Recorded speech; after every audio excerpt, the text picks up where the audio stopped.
Team USA is on the oval here, set for its quarterfinal in the team pursuit. There is 37-year-old Brittany Bowe.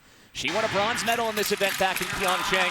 She will lead this American trio. Manganello, very experienced skater behind her. And then Georgia Berkland, the youngest skater on this team, is at the back of this trio. Look at the German team in a lot of trouble. Oh, yeah. You do not want to ever have any daylight between any of the skaters out there on the field.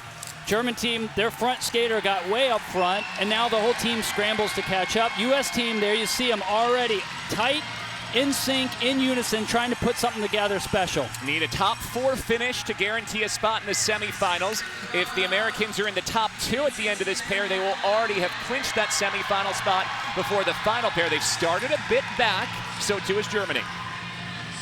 And in the first 2 pairings, we haven't seen anything really spectacular yet out there. We saw a Dutch team that started off slower than I would have expected, and a Japanese team that fell apart in the last lap. So the door is open for the U.S. to skate a good time, but they need to put one together. Brittany Bowe, still a 2-time Olympic bronze medalist. She finished 4th in the 1,000 on Monday, but said she was really excited for this event. There's her mom, Debbie, her sister, Brooke, watching on as Brittany continues to lead this team pursuit.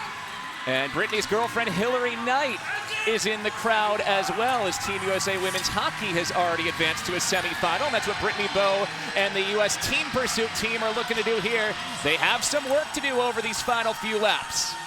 Well, they've got experience on the team. 2 of these 3 members were part of that bronze medal winning team 8 years ago. But right now, they've got some work to do. They're still a few tenths of a second down off the 3rd place position. They do not want to be sitting in 4th with the last pair still to go. Yeah, that final pair contains the defending champions from Canada. So if you're in 4th going into that pair, it is going to be a very nervy last pair. The Americans trying to at least overtake China.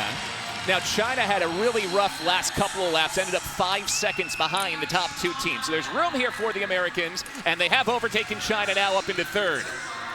I think that this is one of the most crucial races of the cycle here for the U.S. women's team. Qualifying now in a good position will set them up to have an easier semifinal road to the finals, put them in position maybe for the gold or silver. If this time trial doesn't go well, then they have to battle every single race, and that is going to be tough for them. The Americans still in 3rd. Top 4 teams will move on. We've heard the bell now for Team USA, remaining in 3rd, and that looks like what they're locked into here, barring something massive in either direction.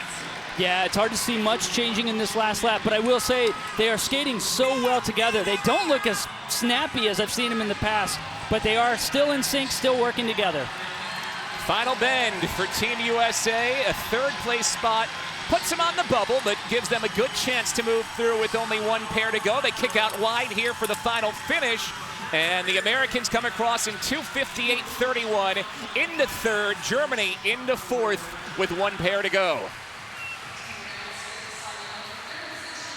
It looked to me that the U.S. team really just didn't get going early on. They skated very well through the mid part of the race, but in those early laps, just not getting the speed they needed to. German team got in all kinds of trouble with their 2nd place skater there, stumbling off the line. That gap, really tough to bridge. You end up not getting any of the draft that makes this race so efficient when you skate well. U.S. women, again, they work so hard as a team, and you look at how closely they are synced, how closely they're skating together. Look at their steps. You could almost exchange any one of them at any point, and it would look exactly the same. Great skating led by the engine of that train, Brittany Bowe, up there in front. Kept the hands on the skaters in front of them the entire way, transferring the energy saved from that draft up through. But they're going to need to find a lot more speed if they want to have a shot at the medals. The Canadian team will come up in the next pair. Only a lap and a half to go, maybe not enough time to bridge that entire gap, but if Canada does move into 1st, they would match up with the Americans in the semifinal. 0.85 seconds at the bell. The defending Olympic champions trying to finish incredibly strong and take the top seed. Yvonne Blondin sitting in 3rd there. It is pretty incredible watching her hang on. You can tell she's in a lot of trouble. Look at how much they pulled back here. They're within 0.32 seconds coming around the bend. Blondin's losing contact a bit. Clock won't stop until all 3 make it across the line. Here comes Canada, and they win it. What a finish for the Canadians. 2:55.02 to take the quarterfinals. And the United States has a ticket with the defending champions in the semifinals.